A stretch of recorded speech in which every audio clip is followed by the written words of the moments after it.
Stoláři byli řemeslníci jedni z nejvyhledávanějších. Vždyť bez dřevěných kol nebylo možné postavit žádný vůz. Ať to byly vozy válečné nebo vozy pro zemědělce. V době největšího průmyslového rozmachu vyjeli na dřevěných kolech první velocipédy, motocykly nebo i automobily. Touhou každého dobrého řemeslníka, dnes říkáme podnikatele, je, aby mohl své zkušenosti, svou dílnu, svůj předat svému synovi. Ne každému se toto přání splní. Stává se, že synové mají jiné zájmy, zběhnou ze studií nebo své řemeslo opustí. Pan Emil Uherka senior, ač jeho životní dráha nebyla nijak lehká, chytil štěstí za správný konec. Jeho syn Emil zůstal u truhlářské stolice. Vystudoval průmyslovou školu v Bystřici pod Hostýnem a dále pod dohledem svého otce ruku v ruce pokračují v rodinné tradici. Truhlářskou živnost provozoval už můj tatínek napřed v Niklovicích v čísle 46.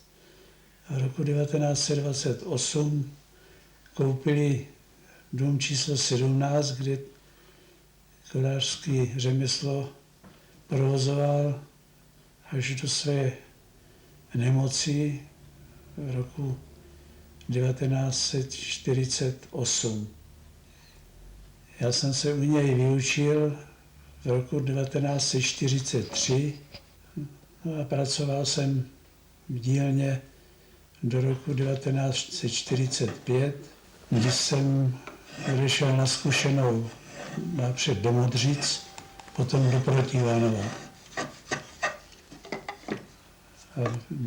Potom jsem do roku 1947 do nástupu vojenské služby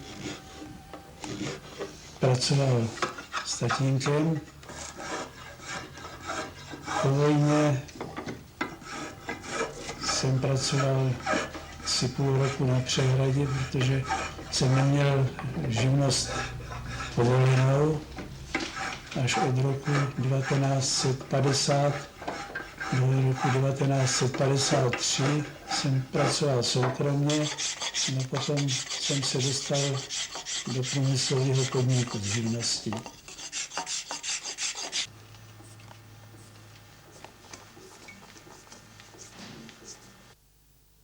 Základem kola je vlastně náboj, který my dodnes vyrábíme z jednoho kusu. Podle výšky kola se osazuje špicemi, to je 8, 10, 12 až 14 špic.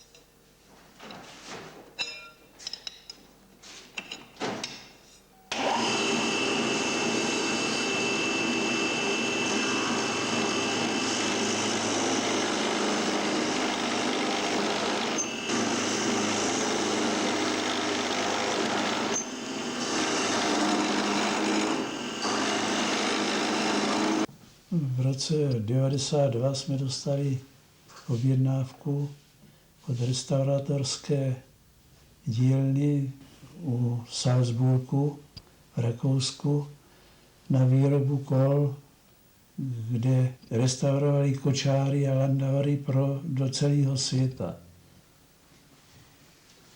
Poněvadž jsem se necítil už dost dobře zdrav, nabídl jsem synovi, aby nechtěl v této práci se zaučit.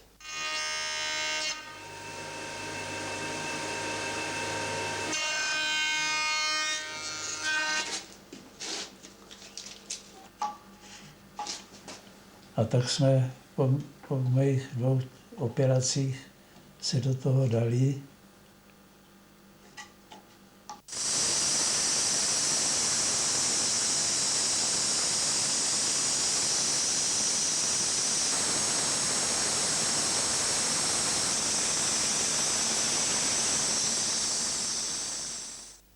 v říjnu roku 92 a v roku 93 jsme pokračovali.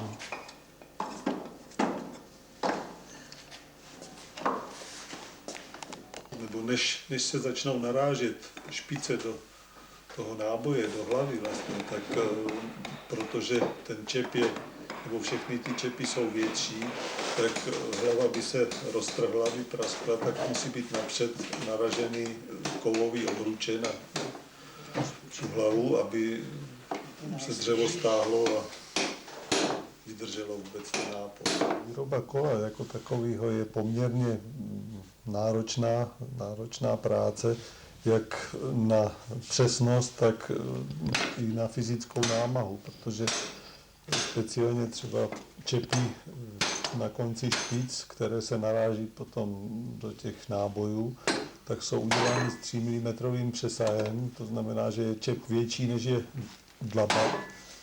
A při narážení těch špic se musí použít větší kladivo, aby to dřevo se zmačklo do dlaby a ten spoj je potom podstatně pevnější, je pevný a to kolo vydrží a unese veliký náklad.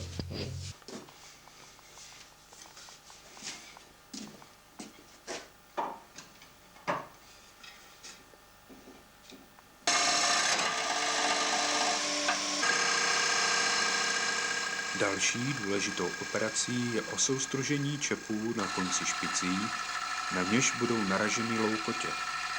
Zdá se, že je to maličkost, ale tento malý kousek osoustruženého dřeva má spoustu záludností.